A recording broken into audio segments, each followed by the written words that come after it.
Hi friends, welcome to my channel my family dairy. ఎలా ఉన్నారండి? అందరూ బాగున్నారా? నేను కూడా బాగున్నానండి. మీరందరూ ఎలా ఉన్నారో నాకైతే కామెంట్ సెక్షన్లో కామెంట్ చేయండి.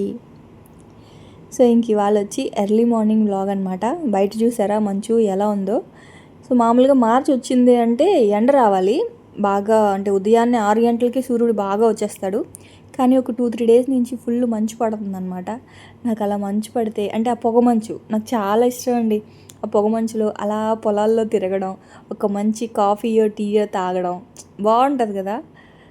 నాకు మెయిన్గా తిరిగి రావడం ఇష్టం ఆ పొగ మంచులో. కాకపోతే ఉదయం అస్సలు కుదరదు.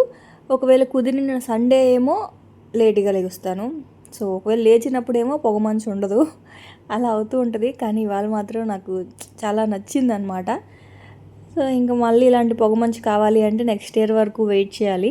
ఇంకా రాదు కదా, సమ్మర్ స్టార్ట్ అయిపోయింది. సో ఏలూరులో ఉన్న వాళ్ళు చెప్పండి, మీ ఇంటి దగ్గర కూడా పొగమంచు ఉందా లేదా అని చెప్పి. మాకైతే 2-3 డేస్ నుంచి ఇలాగే ఉంది. ఇవాళ కూడా ఇలాగే ఉందన్నమాట. అంటే ఉదయాన్నే ఫుల్ పొగమంచు. సో ఇంకా దాన్ని ఒక 5 మినిట్స్ అలా ఆస్వాదించి ఇంకా తర్వాత వంటగదిలోకి వచ్చి స్టవ్ మీద వేడి నీళ్ళు, తర్వాత రైస్, తర్వాత శనగలు అవి పెట్టా. ఇవాళ చెన్నా కర్రీ అయితే చేస్తూ ఉన్నాను. ఇంకా దాంట్లోకి పూరీ చేస్తున్నాను. పూరీ మధ్యాహ్నం లంచ్ కూడా పూరియే, ఎందుకంటే పిల్లలు ఇష్టంగా తింటారు. నిజానికి చపాతీ చేద్దాం అనుకున్నాను, కాకపోతే ఇంకా కుదరలేదనమాట. ఏమైందంటే మధ్యలో ఒకటి అయ్యింది, చెప్తాలేండి. సో అందుకని ఇంకా టైం కుదరలేదు. సో అందుకే ఇంకా పూరియే చేసేసాను. మధ్యాహ్నం లంచ్ పాపం మా ఆయనకు కూడా పూరియే. నేను అనుకున్నాను మార్నింగ్ పూరి, మధ్యాహ్నం చపాతీ, కొంచెం పెరుగన్నం పెట్టేద్దాం అనుకున్నా. కాకపోతే చపాతీ చేసే అంత టైం లేదని చెప్పి ఇంకా పూరియే చేసేస్తున్నాను అనమాట. ఇదిగోండి. అయితే ఇంక ఇవాళ బయట పూరీలు మైదాతో చేస్తారండి. ఇంట్లో మనం అయితే గోధుమ పిండితో చేసుకుంటాం కదా.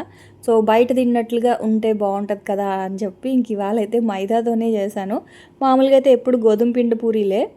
సో ఎందుకు ఇవాళ అంటే మొన్న డిమార్ట్ నుంచి తెచ్చా అనమాట. సో ఉంది కదా అని చెప్పి ఇంక ఇవాళ అయితే మైదాతోటే చేశాను. మైదాలో సాల్ట్, వాటర్ వేసి మంచిగా కలిపేసి ఆయిల్ లాస్ట్లో వేసుకోవాలి. మనం ముందే పిండిలో కనుక ఆయిల్ వేస్తే మనం ఆయిల్ డీప్ ఫ్రై చేసేటప్పుడు నూనె బాగా పీల్చేస్తాయి అన్నమాట పూరీలు. అందుకే లాస్ట్లో కొంచెం వేసుకోవాలి తప్ప నూనె అయితే ఎక్కువ వేయకూడదు పూరీల్లోకి. సో గోధుమ పిండి అయినా లేదు మైదా పిండి అయినా ఏదైనా సరే నూనె మాత్రం ఎక్కువ వేయకండి. నేనైతే లాస్ట్లో కొంచెం చేయి తడుపుకొని అలా ఆ పిండి అయితే కలిపాను అనమాట. కొంచెం లూజ్గా కలిపాను, ఎందుకంటే రోటీ మేకర్లో ప్రెస్ చేయాలి కదా అందుకని. ఆ తర్వాత ఇంకా శనగలు అయితే ఉడికిపోయాయి. సో శనగలు ఉడికిపోయాయి కదా, ఇంకా గ్రేవీ అదే ఉల్లిపాయ టమాటా ఫ్రై చేసుకుంటున్నాను. అయితే ఎలాగో మన దగ్గర హ్యాండ్ బ్లెండర్ ఉంది కాబట్టి ఉల్లిపాయలు టమాటాలు కొంచెం లావుగానే కట్ చేసుకున్నాను అనమాట. సో ఒక పెద్ద సైజు ఉల్లిపాయ తీసుకున్నాను, అదైతే కొంచెం లావు ముక్కలుగా కట్ చేసేసుకొని ఇంకా కడాయిలో అయితే ఒక 2-3 స్పూన్స్ ఆయిల్, ఒక 1/2 స్పూన్ జీలకర్ర, కసూరి మేతి ఎప్పుడు ఆయిల్లో వేయడం మర్చిపోతానండి. నిజానికి ఇలా ఆయిల్లో వేస్తే మంచి స్మెల్ వస్తుంది తెలుసా. సో ఆయిల్లో వేసిన తర్వాత కొంచెం అది మగ్గిన తర్వాత ఉల్లిపాయలు కూడా వేసేసుకున్నాను. సో ఉల్లిపాయలు కూడా కొంచెం మగ్గిన తర్వాత ఇక్కడ ఒక 3 టమాటాలు తీసుకున్నాను. సో గ్రేవీ కొంచెం బాగా వస్తుందని చెప్పి, అలాగే సాల్ట్ కూడా వేసేసి ఇంకా అన్ని మసాలాలు అందులోనే వేసేస్తా. మామూలుగా అయితే చూడండి, మనము పన్నీర్ కర్రీ చేసేటప్పుడు లేకపోతే ఏదైనా మిక్స్డ్ వెజిటేబుల్ కర్రీ చేసేటప్పుడు నేను జీడిపప్పు వేస్తూ ఉంటా కదా, మీ అందరికి కూడా చెప్తూనే ఉంటా. ఇవాళ జీడిపప్పు కాకుండా ఉడకపెట్టిన శనగల్ని గ్రేవీ లాగా, అంటే కొంచెం దాన్ని ఏమంటారు, జీడిపప్పుకు బదులుగా థిక్ గ్రేవీ రావాలి అంటే ఉడకపెట్టుకున్న శనగలనే వేస్తాను అనమాట. అందుకే జీడిపప్పు వేయలేదు. ఇంకా టమాటా వేసేసి 1 స్పూన్ అల్లం వెల్లుల్లి పేస్టు, 1 స్పూన్ కారము, ధనియాల పొడి, గరం మసాలా అన్నీ వేసేసుకున్నాను. తర్వాత ఇది ఫ్రెష్ క్రీము, అదే పాల మీద మీగడ అంటాం కదా, అది పిల్లలు మా వారు తాగంగా కొంచెం పైన అలా ఒక లేయర్లా వస్తుంది కదా, సో అదైతే తీసుకున్నాను అనమాట. ఇవి హెరిటేజ్ అండి. నాకు హెరిటేజ్ బ్యాన్ చేశారని మన వాళ్ళు చెప్పారు, కానీ నిజానికి హెరిటేజ్ పాలల్లోనే మీగడ బాగా వస్తుంది. అంటే చూడండి, ఇప్పుడు కాస్తాం కదా, కాసి పైన కొంచెం చల్లారిన తర్వాత మూత పెట్టేస్తాం కదా, ఆ పైన అంతా ఒక లేయర్ లాగా మీగడ వస్తుంది కదా. ఆ మీగడ అయితే మనం తీసి ఫ్రిడ్జ్లో వేసి పెట్టుకుంటే ఇప్పుడు మీరు చూసారు కదా క్రీమ్ లాగా అయిపోద్ది హెరిటేజ్ అయితే. అదే వేరే బ్రాండ్స్ ఉంటాయి కదా, సో సంగం కానీ లేకపోతే ఇంకా విజయ కానీ ఇట్లా ఉంటాయి కదా. సో అవేంటంటే పైన పేపర్ లాగా ఉంటుంది కానీ మీగడ కరగట్లేదు, ఇలా క్రీమీగా రావట్లేదు. హెరిటేజ్ మాత్రం వస్తుంది. సో నాకు ఎందుకో హెరిటేజే నచ్చిందండి, అందుకే నేను ఆ పాలే తెప్పిస్తాను. లీటర్ పాలు తెప్పిస్తాను డైలీ 2 ప్యాకెట్లు. సో కొంచెం ఈవినింగ్ టీ పెట్టుకొని మిగతా పాలు ఇచ్చేస్తాను అనమాట. సో ఎక్కువ తీయను, అంటే మనం ఫ్రిడ్జ్లో పెట్టామనుకోండి పైన ఎక్కువ లేయర్ మనకి మీగడ కడుతుంది కదా, సో అలా అయితే తీయను, ఎందుకంటే తాగినా ఇంకా బలం ఉండదు కదా, అందుకని జస్ట్ ఆ పైన కొంచెం లేయర్ వస్తుంది కదా, ఆ లేయర్ మాత్రం తీస్తాను అనమాట, అంతే. అప్పుడప్పుడు ఇలా కర్రీస్లో వాడుకోవడానికి బాగుంటుంది కదా అని చెప్పి. సో ఆ తర్వాత ఇంకా పూరి అయితే ఇంక ఇలా ప్రెస్ చేసుకుంటూ ఉన్నాను. మన దగ్గర ఇలాంటివి గనక ఉన్నాయంటే, అంటే కుకింగ్ గ్యాడ్జెట్స్, అంటే ఈ రోటీ మేకరు, తర్వాత చాపరు, తర్వాత హ్యాండ్ బ్లెండరు, ఇట్లా మిక్సీలు, ఇవన్నీ వంట సులువుగా అయిపోతుందండి. సో ఉదయాన్నే మనం పూరి చేయాలి అంటే ఎంత టైం పడుతుంది కదా, సో ఈ రోటీ మేకర్ ఉండడం వల్ల చాలా త్వరగా అయిపోతాయి అన్నమాట. పూరీలు చూడండి 1-2 మినిట్స్లోనే ఇన్ని చేసేసాను. చపాతీ కావాలి అనుకుంటే కొంచెం పిండి పెద్ద సైజు తీసుకోవాలి, అయితే పిండి కలపడం రావాలి రోటీ మేకర్లో, అది రాకపోతే మాత్రం రోటీ మేకర్ అనేది వేస్టే. సో బొబ్బట్లు, స్టఫ్డ్ పరాటాస్ అవన్నీ అయితే చాలా బాగా వస్తాయి అన్నమాట రోటీ మేకర్లో. చేత్తో చేసే కంటే కూడా రోటీ మేకర్లో స్టఫ్డ్ పరాటాస్ అయితే ఇంకా చాలా బాగా వస్తాయి. సో మీకు చాలాసార్లు షేర్ చేశాను కదా రెసిపీ. సో ఇంక ఇవాళ ఏంటి అంటే ఇలాగే ఇంకా పూరీలాగే చేస్తున్నాను. ఆ తర్వాత ఇంకా అవి పక్కన పెట్టాను, ఫ్రై చేయాలి. ఇవి అయితే మగ్గిపోయాయి అనమాట, టమాటాలు, ఉల్లిపాయ అదంతా.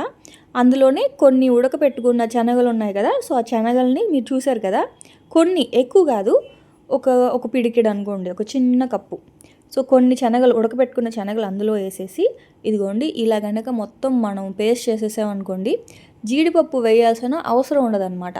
మామూలుగా అయితే మనం పన్నీర్ కర్రీలో జీడిపప్పు వేస్తాము, సో ఈ శనగల కర్రీలో జీడిపప్పు వేయాల్సిన అవసరం లేకుండా జీడిపప్పు కాదు, శనగల్ని ఇలా పేస్ట్ చేసేస్తే థిక్ గ్రేవీ వచ్చేస్తుంది. ఆ తర్వాత మిగతా ఉడకపెట్టుకున్న శనగలు కూడా వేసేసి, నిజానికి నల్ల శనగల కంటే తెల్ల శనగలతో చేస్తాం కదా కాబూలీ చెన్నా కర్రీ, సో అదైతే మనకి ఇంకా థిక్గా వస్తుంది అనమాట గ్రేవీ, చాలా బాగుంటుందండి. సో మీరు తెల్ల శనగలు చేసిన, బొబ్బర్లు చేసిన, తర్వాత నల్ల శనగలు చేసిన ఇలా చేయండి.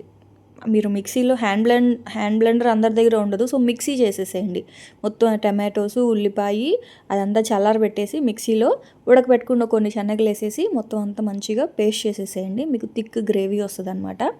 సో ఇంకా పూరి చేద్దాం అనుకున్న టైంకి నా ఫేస్ మీరు చూశారు కదా, కొంచెం మాడిపోయినట్టు అనిపించింది ఇందాక.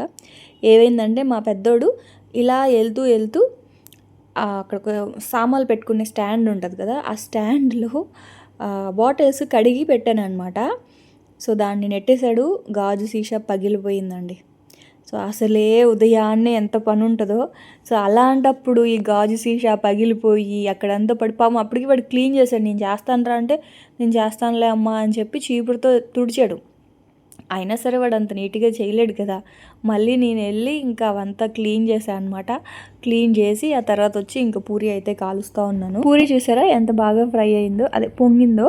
ఇలా అంటే చేత్తో చేస్తే అయినా పొంగుతుందో లేదో డౌట్, కానీ రోటీ మేకర్లో చేసిన పూరీలు మాత్రం చక్కగా పొంగిపోతాయండి.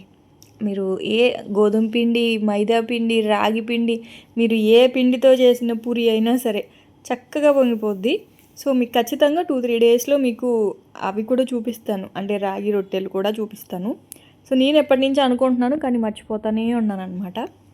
సో ఇంకా మా వాళ్ళకైతే ఫస్ట్ టిఫిన్ పెట్టేశాను. ఆ తర్వాత ఇంకా చెప్పాను కదా గాజు సీసా పగిలిపోయింది, అందుకని చెప్పేసి ఇంకా చపాతీలాగా చేయలేదు. నేనేమనుకున్నానంటే కొంచెం నాన్ చేస్తాం కదా, బటర్ నాను, సో అది కూడా మైదాతోనే చేస్తారు కదా, సో అలా చేద్దాము, చపాతీలాగా చేసేసి అవి పెడదాం అనుకున్నాను. ఇంకా టైం అయిపోతుందని చెప్పి ఇంకా ఆ గాజు అవన్నీ క్లీన్ చేసేసరికి టైం అయిపోయింది. ఇంకోటి ఏంటంటే మధ్యలో అది గుచ్చుకుంది నా కాలుకి. నిజం చెప్తే నమ్మరు, కానీ నా కాలుకి ఇప్పుడు గుచ్చుకొని ఉంది అక్కడ. అయినా సరే వాళ్ళకి బాక్సులు అయితే ముందు పెట్టిచ్చేసాను, తర్వాత నెమ్మదిగా కూర్చొని తీసుకున్నాను అనమాట. కూర్చొని ఆ ముళ్ళు, అదే గాజు పెంకు కాల్లో దిగిపోయింది. చిన్నది అయితే, పెద్దది కాదు, చిన్నది. ఆ చిన్నదే మెయిన్ తలనొప్పి అండి, ఎందుకంటే లోపలికి వెళ్ళిపోద్ది. తర్వాత పిన్నీస్ పెట్టి కూర్చొని తీసాను అనమాట. సో ఫస్ట్ అయితే వాళ్ళకి లంచ్ బాక్స్లో అయితే పెట్టి పంపించాను. అమ్మయ్య అనిపిస్తుందండి వాళ్ళు వెళ్ళిన తర్వాత, ఇంకే పనైనా చేసుకోవచ్చు నెమ్మదిగా అని. ఆ తర్వాత ఏంటి అంటే ఇంకా కొంచెం పెరుగన్నం కూడా పెట్టా, ఇంకా సమ్మర్ స్టార్ట్ అయింది కదా, సో ఖచ్చితంగా కొంచెం మజ్జిగ కానీ లేదా పెరుగన్నం కానీ ఖచ్చితంగా పెడతా అనమాట. ఆ తర్వాత ఇంకొచ్చేసి ఇవన్నీ క్లీన్ చేసేసి ఆ తర్వాత నేనైతే వాయిస్ ఓవర్ ఇచ్చి వీడియో అప్లోడ్ చేయాలన్నమాట. సో నిన్నటి వీడియో ఇంకా అప్పటికి అప్లోడ్ చేయలేదు, 10:30కి అప్లోడ్ చేశాను వీడియో అయితే. ఇంట్లో పని అంతా అయిన తర్వాత వాయిస్ ఓవర్ ఇచ్చి అప్పుడు అప్లోడ్ చేశాను అనమాట. సో ప్రతిరోజు ఈ మధ్య అలాగే అయిపోతుంది. ఒకరోజు వీడియో స్పేర్‌గా ఉంది అంటే మాత్రం ముందు రోజు అప్లోడ్ చేయొచ్చు. లేదు అంటే మాత్రం కష్టమైపోతుందండి. ముందు రోజు వీడియో తీయడము, మళ్ళీ నైట్ అంతా ఎడిట్ చేయడము, మళ్ళీ వీళ్ళెళ్ళిన తర్వాత వాయిస్ ఓవర్ ఇచ్చి వీడియో అప్లోడ్ చేయడం అలా అయిపోతుంది. అయితే కిచెన్ అంతా క్లీన్ చేశా కదా! అయితే కిచెన్ దగ్గర ఇక్కడ స్టవ్ పక్కన ఇదేదో మార్చినట్టున్నారు భారతి. అది ఏంటి? అది మాకు లింక్ కావాలి అని అడిగారండి. ఇదిగోండి ఇది. దీన్నేమంటారు? Stand, wooden stand. అయితే ఇది క్వాలిటీ బాలేదండి. ఇది 450కి అలా వచ్చింది ఈ వుడ్ స్టాండ్ అనే అంటారా? సో ఏదో ఒకటి. సో ఇదైతే 450కి అలా వచ్చింది. దీని క్వాలిటీ అయితే బాలేదు. కింద కూడా ఒకటి వస్తుంది ప్లేటు. నేను అదైతే కట్ చేశాను అనమాట. అయితే దానికంటే కూడా ఇది బాగుందండి. ఇది 650 అనుకుంటా ఈ స్టాండ్. సో దీనికి ఏంటి అంటే 2 ర్యాక్లే వస్తాయి. దీనికి 3 వచ్చాయి. దీనికి 3 ర్యాక్లు వస్తాయి. 450. కాకపోతే అంత వెయిట్ కాయదు. అంటే ఇప్పుడు మీరు హ్యాంగ్ చేశారనుకోండి, హ్యాంగింగ్ అది చాలా గట్టిగా ఉన్నాయి. 650వి చాలా స్ట్రాంగ్గా ఉన్నాయి. 450వి మాత్రం అంత స్ట్రాంగ్గా లేదు. అందుకే నేను ఇంక కింద పెట్టేసాను అనమాట ఇట్లా పెట్టుకోవడానికి. సో మీకు ఎవరికైనా కావాలి అంటే లింక్ కనుక ఉంది అంటే ఖచ్చితంగా డిస్క్రిప్షన్లో ఇస్తాను. ఒకవేళ లింక్ లేదు అంటే ఇవ్వలేనమాట. సో ఎందుకు అది క్లీన్ చేసేటప్పుడు గుర్తొచ్చింది. చాలా రోజుల నుంచి అడుగుతూనే ఉన్నారు. సో అందుకే చెప్తాను. ఆ తర్వాత ఇంకా మా బిల్డింగ్లో చిన్న బర్త్డే పార్టీ ఉంది. సో అక్కడికైతే వెళ్ళాలి. ఇంక నేనైతే శారీ వేసుకొని ఇలా రెడీ అయ్యా. ఫైనల్గా నేనైతే ఈ శారీ వేసుకున్నానండి. ఎలా ఉంది? తలస్నానం చేయలేదు. ఈ జుట్టు అంతా చింపిరిగా ఉంది కదా. మీకు ఒక టిప్ చెప్తా. ఏంటంటే తలస్నానం చేయలేదప్పుడు ఇలా వచ్చేస్తుంది కదా ఈ షార్ట్ హెయిర్ అంతా ఇలాగా. అప్పుడు ఆయిల్ పెట్టుకున్నాం అనుకోండి జుడ్డుగా ఉంటుంది. సో అలానే వాటర్ పెట్టుకున్నాం అనుకోండి నార్మల్ అయిపోయిన తర్వాత, అంటే వాటర్ ఎండిపోయాక మళ్ళీ ఇలాగే వచ్చేస్తుంది. చూసారా చింపిరి చుట్టూ షార్ట్ హెయిర్. సో ఇప్పుడు ఏం చేయాలంటే మనము ఆయిల్ పెట్టుకోకుండా అలాగే వాటర్ పెట్టుకోకుండా, ఒక నిమిషం, వ్యాజ్లిన్ ఉంటుంది కదా, సో అది పెట్టుకుంటే మనకి హెయిర్ అనేది ఇలా ఉంటుంది. మీ దగ్గర హెయిర్ స్ప్రే ఉంటే ఓకే, హెయిర్ స్ప్రే చేయొచ్చు. కాకపోతే అందరి దగ్గర ఉండవు కదా హెయిర్ స్ప్రేలు. సో అప్పుడు ఏంటి అంటే ఇట్లా వ్యాజ్లిన్స్ ఉంటాయి కదా, సో వ్యాజ్లిన్ కొంచెం ఇలా రాసేసామనుకోండి, అంటే అవి పైకి ఇలా రాకుండా ఉంటాయి అన్నమాట. సో ఇప్పుడు నేను అదే జడ అయితే వేసుకోవాలి. అయితే ఇంకా జడ అయితే వేసుకుంటున్నా. ఎప్పుడు వేసుకునే జడే సింపుల్ జడ. అంటే ఇది జస్ట్ బర్త్డే పార్టీయే కదా, అందుకే ఇంకా హెయిర్ ఎక్స్టెన్షన్ అలా ఏం పెట్టుకోవట్లేదు. పెళ్ళికి లేకపోతే ఏదైనా రిసెప్షన్స్ అట్లా ఉన్నప్పుడు కొంచెం హెయిర్ ఎక్స్టెన్షన్ అలా పెట్టుకుంటా అనమాట. సో ఇది బర్త్డే పార్టీ, అది మా బిల్డింగ్ కింద అనమాట. సో అందుకని చెప్పి ఇంక మరీ అంత హెవీగా వెళ్ళకూడదు కదా బర్త్డే పార్టీస్కి. సో అందుకే నేను ఎప్పుడూ సింపుల్గానే రెడీ అవుతానులేండి. సో ఎందుకు హెవీగా రెడీ అవ్వడం నాకు పెద్దగా నచ్చదు. అయినా సరే నాకు ఎందుకు హెవీగానే అనిపిస్తాను నేను సింపుల్గా రెడీ అయినా కూడా. సో ఇంకా అయితే ఇక్కడ నేను మీకు ఒకటి చెప్దాం అనుకున్నానండి. చూడండి, జడ ఇప్పుడు నార్మల్గా చాలామంది నేను గమనించాను, జుట్టు ఇలా పైకి దూవుతారు కదా, దూవినప్పుడు ఏం చేస్తారంటే చాలా మట్టుకు జుట్టుని మొత్తం పైకి లాగి క్లిప్ పెట్టేస్తారు. సో అప్పుడు ఏమవుతుందంటే జుట్టు అంతా కూడా పైకి ఉండిపోద్ది. పైన కింద అంతా కూడా ఎలా ఉంటుందంటే 2 జడలు వేసినట్టు ఉంటుంది. కింద అల్లుకుంటాం కదా పైన క్లిప్ పెట్టి. సో అప్పుడు పైన క్లిప్ పెట్టాలి అన్నప్పుడు చాలా లైట్గా కొంచెం జుట్టు తీసుకొని క్లిప్ పెట్టండి. సో పెద్ద పెద్ద క్లిప్స్ కాకుండా ఎవరైనా సరే చిన్న క్లిప్స్ ఉంటాయి కదా, సో కొంచెం జుట్టు పట్టే క్లిప్స్ ఉంటాయి, అవి తీసుకున్నారు అనుకోండి. సో పైన నుంచి జుట్టు అనేది ఇలా లైట్గా తీసుకుంటే అప్పుడు మనకి జడ బాగుంటుంది అనమాట. సో ఎలా చెప్పాలి అంటే పాపడి ఇట్లా కనిపిస్తూ ఉంటుందండి మనకి హెడ్ కనిపించేలాగా కొంతమంది దూవుతారు. సో అలా కాకుండా లైట్గా పైకి దువ్వండి. దువ్విన తర్వాత నేనైతే క్లిప్ పెట్టలేదు, టిక్ టాక్స్ పెట్టేశాను. ఆ తర్వాత కొంచెం వ్యాజ్లిన్ ఉంటుంది కదా, వ్యాజ్లిన్ని వేళ్ళకి రాసుకొని పైన అలా జస్ట్ అలాగా కొంచెం అప్లై చేశాను అనమాట. సో అప్పుడు ఏంటి అంటే మనము తలస్నానం చేయకపోయినా జుట్టు అనేది ఇట్లాగా ఎగురుతూ ఉండదు, ఇలా మంచిగా ఇలా అణిగి ఉంటుంది. సో మీకు యూజ్ అయితే ఆ టిప్ వాడండి. సో వ్యాజ్లిన్ పెట్టవచ్చో జుట్టుకి, మంచిది కాదేమో అని డౌట్ ఏమొద్దు. ఎందుకంటే మనం వ్యాజ్లిన్ అనేది స్కిన్కే పెట్టుకుంటాం కదా, సో జుట్టుకి అయితే ఏం కాదని నా నమ్మకం. సో నేనైతే అలాగే పెడుతున్నానండి. సో మీ ఇష్టం, అంటే మీకు నచ్చితే ఈ టిప్ ఫాలో అవ్వండి. ఆ తర్వాత ఇంకా ఇంకా జుట్టు అయితే వేసేసుకొని కొంచెం ఫేస్కి జిడ్డుగా ఉంది కదా, ఏం లేదు, నా స్కిన్ బాగా డ్రైగా ఉంటుంది, అందుకే కొంచెం వ్యాజ్లిన్ అయితే రాసా అనమాట. ఎండలో వెళ్ళేటప్పుడు సన్ స్క్రీన్ లోషను ఇంట్లో ఉంటే మాత్రం ఎప్పుడైనా ఇట్లా వ్యాజ్లిన్ రాస్తూ ఉంటా, స్కిన్ అంతా డ్రై అయిపోతే అంతే. తర్వాత స్టడ్స్ పెట్టుకుందాం అనుకున్నా, సో దానికంటే జుమ్కాస్ బాగున్నాయి. సో ఇవైతే మొన్న తీసుకున్నాను కదా, లలితాలో తీసుకున్నా మొన్న మ్యారేజ్ డేకి చూపించే కదా అప్పుడు మీకు. సో అప్పుడు ఒకసారి క్లియర్గా ఫోటో చూపిమని అడిగారు. సో ఎవరికైనా నచ్చితే స్క్రీన్ షాట్ తీసుకోండి. 12 గ్రామ్సే అండి అవి, అంత ఎక్కువ హెవీ వెయిట్ కూడా ఉండవు. 12 గ్రామ్స్కి లైట్ వెయిట్లో జుమ్కాస్ అయితే బాగుంటాయి. ఆ తర్వాత బొట్టు కూడా చాలామంది నన్ను అడిగేది ఏంటి అంటే, కిందకి పెట్టు భారతి, ఎందుకంత పైకి పెడతావు అని అడుగుతారు. సో బొట్టు అనేది పైకి పెడితే ఒక కాన్ఫిడెంట్ మనకు ఉంటుంది, కాన్ఫిడెన్స్గా ఉంటాం అనమాట. సో ఇది ఎంతమందికి తెలుసు అనేది నాకు చెప్పండి.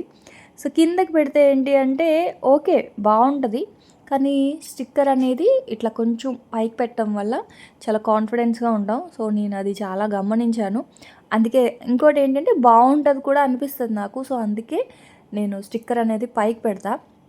ఆ తర్వాత ఇంకా లైట్గా లిప్స్టిక్ వేసుకున్నాను, కానీ మళ్ళీ తుడిచేస్తా, మళ్ళీ క్లాత్ పెట్టి ఇంకా అలా తుడుస్తూ ఉంటాను అనమాట.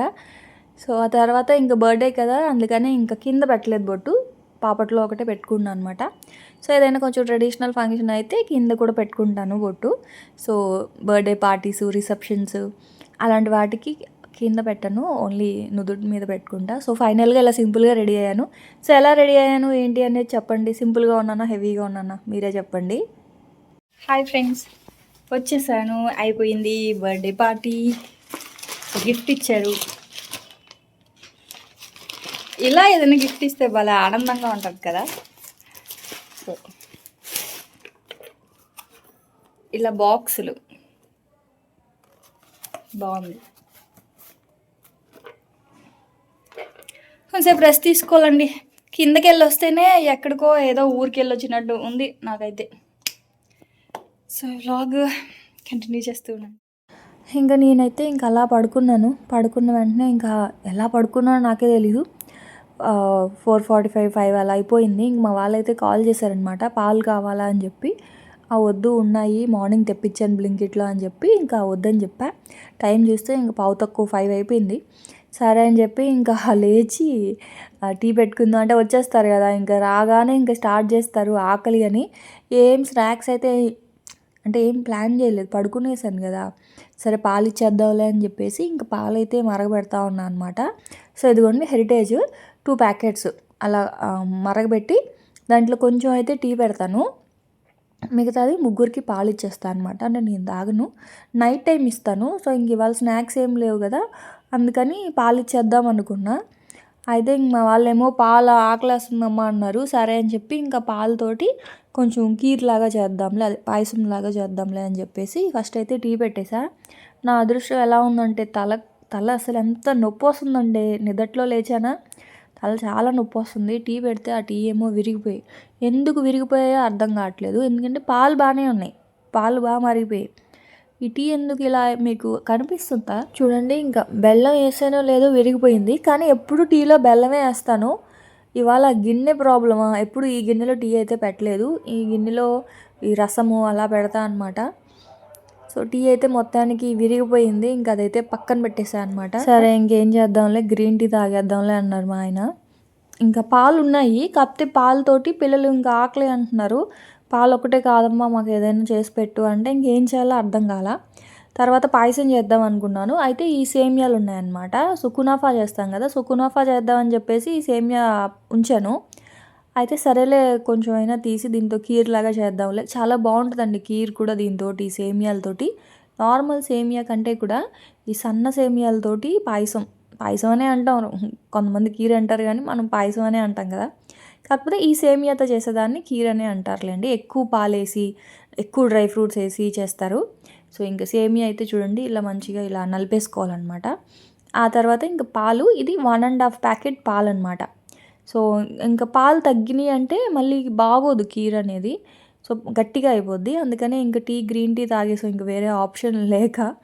సో ఇంకా కొంచెం నెయ్యి అయితే ఇదిగోండి, నెయ్యి వేసేసి, ఇది ఆల్రెడీ రోస్టెడ్ సేమియానే, అయినా సరే కొంచెం వాళ్ళు ఏంటి అంటే డ్రై రోస్ట్ చేస్తారు, మనం కొంచెం నెయ్యిలో ఫ్రై చేసుకుంటే బాగుంటుంది. మీరు ఎన్ని జీడిపప్పులు ఎన్ని డ్రై ఫ్రూట్స్ వేసుకుంటే కీర్ అనేది అంతా బాగుంటుంది. కాకపోతే నా దగ్గర ఇప్పుడు జీడిపప్పు ఒక్కటే ఉంది, అందుకే జీడిపప్పు ఒకటే వేసా. చూడండి, పంకిన్ సీడ్స్ అంటాము, అదే కర్బూజా సీడ్స్, ఆ తర్వాత ఖర్జూరం వేసుకుంటారు, బాదం పప్పు వేస్తారు, కిస్మిస్ వేస్తారు, చాలా వేసుకుంటారు.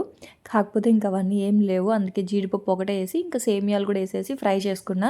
ఈ సేమియా ఏంటి అంటేనండి, చూడ్డానికి చాలా డెలికేట్గా ఉంటుంది, కానీ ఎక్కువ పాలు వేయాలి, లేదు అనుకుంటే గట్టిగా అయిపోద్ది అనమాట.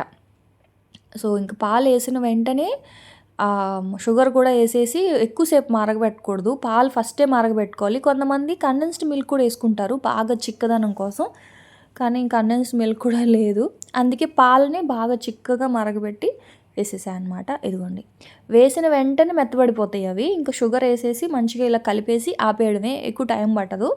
సో అది ఫస్ట్ పాలు అయితే మరగాలి అంతే. సో కీర్ అయితే రెడీ అయిపోయింది. ఇంకా ఈవినింగ్ స్నాక్ అయితే ఇదే అనమాట, ఇంక వేరే ఆప్షన్ లేక ఇది చేసేసాను సింపుల్గా. సో అదేనండి ఇంక ఇవాల్టి వ్లాగ్ అయితే. సో చూసారు కదా, సో ఇంక ఇవాల్టి వ్లాగు రెసిపీస్ ఎలా అనిపించింది ఏంటి అనేది నాకైతే కామెంట్ సెక్షన్లో కామెంట్ చేయండి.